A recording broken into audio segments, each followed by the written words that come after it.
By 2030, the world will likely witness the peak of oil demand. And when that day comes, everything you have today, your job, your country's economy, geopolitical balances, will fundamentally change. So, when is oil running out? No. The real question is, when oil loses its importance, who becomes stronger and who becomes weaker? Because this is not an energy transition. This is a transfer of power. Welcome to economic history. This is where previously unknown facts about how money, power, and economic conditions have shaped our present world are revealed. 1973. The OPEC crisis. The United States made a deal. Saudi Arabia would sell its oil exclusively in US dollars, and in return, the US would provide military protection. That agreement explains why the financial heart of the world has been beating in New York for the past 50 years. Oil equals dollar equals power. The equation is that simple. But now, every part of that equation is being shaken. China buys much of its Russian oil in yuan. Saudi Arabia is moving closer to BRICS. And Riyadh has its Vision 2030 plan, a roadmap for a post-oil economy. The petrodollar system is not dying, but it is transforming, and that transformation is creating a power vacuum. The new players, solar, wind, lithium, etc. What oil was to the 20th century, lithium, cobalt, and rare earth elements are to the 21st.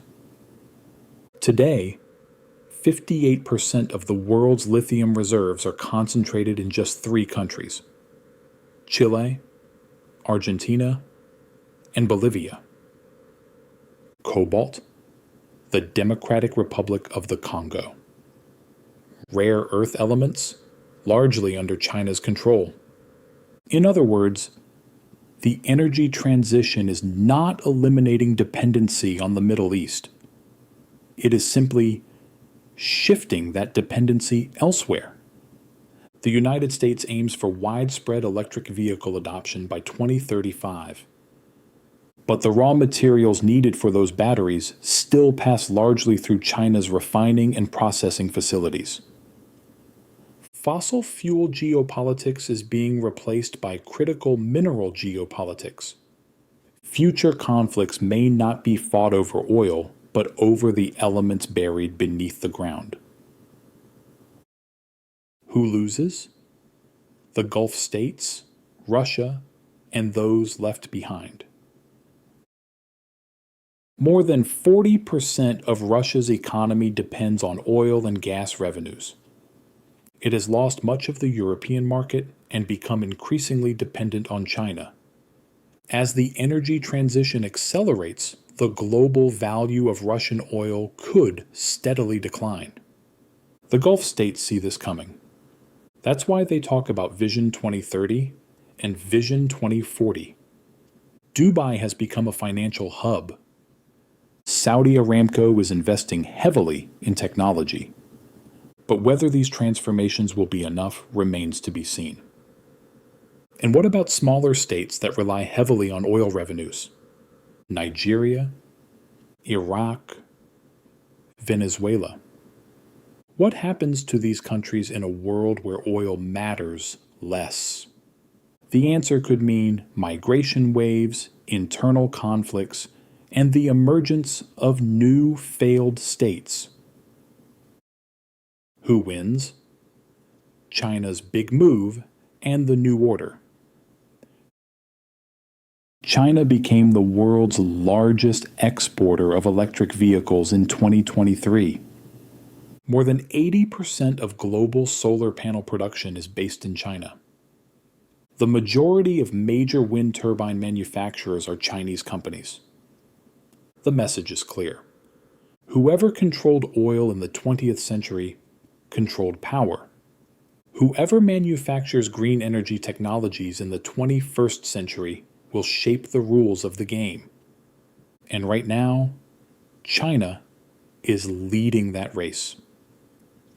Europe, it wants to become the second major player, but it still lags behind in both raw materials and manufacturing capacity. The United States, the Inflation Reduction Act has unleashed massive subsidies and investments. But did it start too late? This is not just a technological race. It is a civilizational race. The real question is, how long will this window of opportunity remain open? Oil will not disappear. Its value will. And that distinction changes everything. In the past, power belonged to those who controlled what lay beneath the ground. Tomorrow, power will belong to those who can build and produce what stands above it. And the countries, companies, and individuals who understand this transformation first will write the next chapter of the global order. The rest will continue doing what they have always done, supplying raw materials for someone else's prosperity. So, what do you think? Who stands to gain the most from this transition? China, the United States, or an entirely different player? Leave your thoughts in the comments and let's discuss. And if you enjoyed this video, don't forget to subscribe for more.